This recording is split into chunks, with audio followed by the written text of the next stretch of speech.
Kamusta mga ka-Unified? Excited na ba kayo sa inyong pinaka-hinihintay na travel? Sa pamamagitan ng Unified app, maaari kang mag-book ng iyong flight na mas mabilis at madali, mapa-domestic man yan o international. Narito ang simpleng gabay kung paano. Una, mag-sign in gamit ang iyong username at password. Importante na fully verified ang inyong account sa pamamagitan ng KYC. Pangalawa, mag-scroll hanggang sa pinakababa at doon may kita ang travel and tours. Pagka-click ng may icon, pupunta kayo sa services offered na options. Meron kayong may kita na search flight, markup, at issue ticket. Kung first time ka ka-Unified, kailangan nakaset muna ang iyong markup. Ngayon ka-Unified, mag-try na tayo mag-search ng ating flight. I-click nyo tong search flight at mapupunta kayo sa page namin. Pakibasa ng maigi ang note na lalabas sa inyong screen. Piliin kung one-way or round-trip ang gusto nyong ticket. Pagkatapos, i-click ang Select Origin at piliin ang Manila. Sunod, mamili ng kung anong bansa ang gusto or planong puntahan. Mamili ng araw kung kailan aalis at babalik.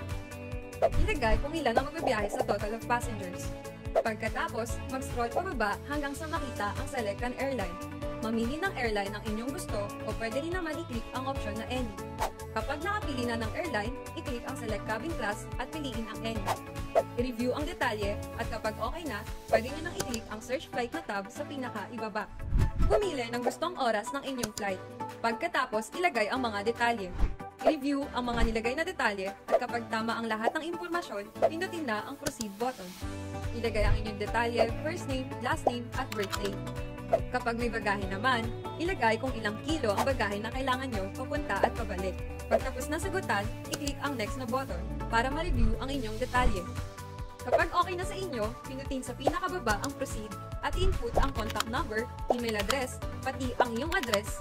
Pagkatapos, i-click ang save. May magpo-pop up na detalye at i-review ito. Pagkatapos, i-click ang proceed to payment. Mag-scroll sa pinakababa at i-click ang my wallet. Ilagay ang inyong transaction password at kapag ready na, i-click ang confirm payment. O diba, ganun lang kadali mag-book ng flight gamit ang Unified app. Enjoy your trip!